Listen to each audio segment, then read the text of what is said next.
top 5 iPhone videography accessories you need to buy.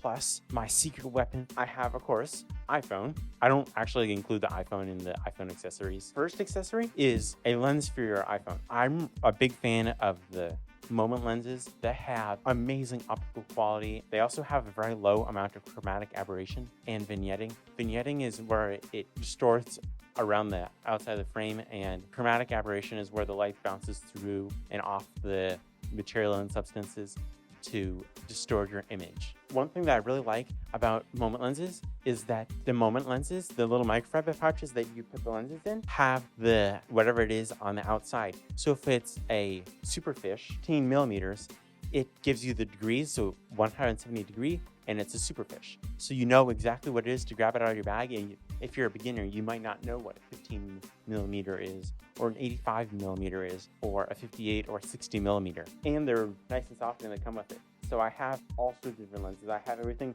from macro to anamorphic to telephoto lens, ultra wide, and superfish. And then tip, if you're getting moment lenses, these are a little expensive in comparison to the cheap ones we generally get on Amazon. I'll have all the affiliate things that we talked about linked in the video description.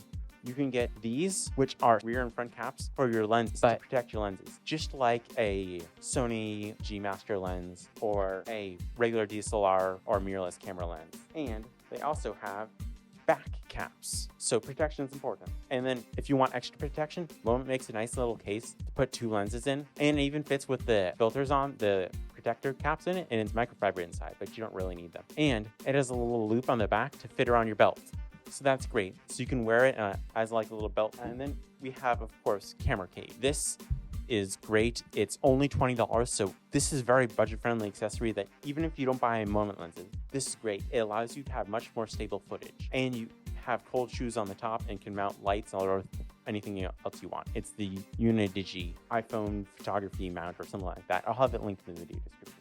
Now to my secret weapon and to save you money in the long term. So I have this is the Moment filter adapter pack, and it goes on the outside of your phone. You have your lens attached to your phone. It just like twists on with there's a little white thing right there, and you put it and line it up, and there's a little line on the top of your phone, and then you just twist it, and then it locks in place, and that way it's not off-centered, so it's always right in the middle, just like a DSLR or mirrorless camera. So you don't have any of those weird chromatic aberrations or vignetting or distortion around the outside like you would have on a clip-on lens or something like that. So you put that on, and then you're gonna put this on. They come with all the different pieces for anamorphic lens and the smaller and larger lenses. Put this on, and then you can put a adapter on here, which I have adapters in here. I also have a variable ND filters in here. I would really recommend the Polar Pro ones, the Peter McKinnon Polar Pro variable ND filters. Those are amazing. I know they're a little expensive, but ND filters protect your lens, and they also, if it's really bright outside, you don't have to mess with your ISO or things like that. You can adjust it, and it gives you so much more granularity, especially when you're shooting on an iPhone, to blend the both worlds of hardware and software to make the best of both worlds. And instead of just DSLR, which is basically all hardware, so big sensor and big glass and things like that, where most iPhones or smartphones are all about computational videography, but that's been changing with the newer iPhones, getting bigger sensors and sensor shift stabilization, but you still can't beat external lenses. You can't beat physics. You can bend physics with computation and machine learning and things like that, but you can't break physics yet. So, and the only thing is the mount is 62 millimeters, where the variable ND filters for Polar Pro's Peter McKinnon ones are 67, 77, or 82 millimeters. So you're going to need to get a step-up ring for it, which is why I have in here along with the filters. I also have these, which are 62 millimeters, and you can screw onto here, so it just screws on.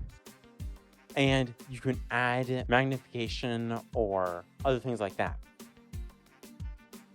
which are super great and helpful. But I'll have some alternatives in the video description also. So that way, if you're at the beach and it's really windy and gusting around and there's lots of sand blowing everywhere, it doesn't chip up your lens or get little micro scratches from the sand because it just hits the ND filter. Or you can even put a satin filter over top of it, or just clear one over top. And leave your questions and comments down below. Don't forget to like and share because it really does help. And check out this video for my beginners video.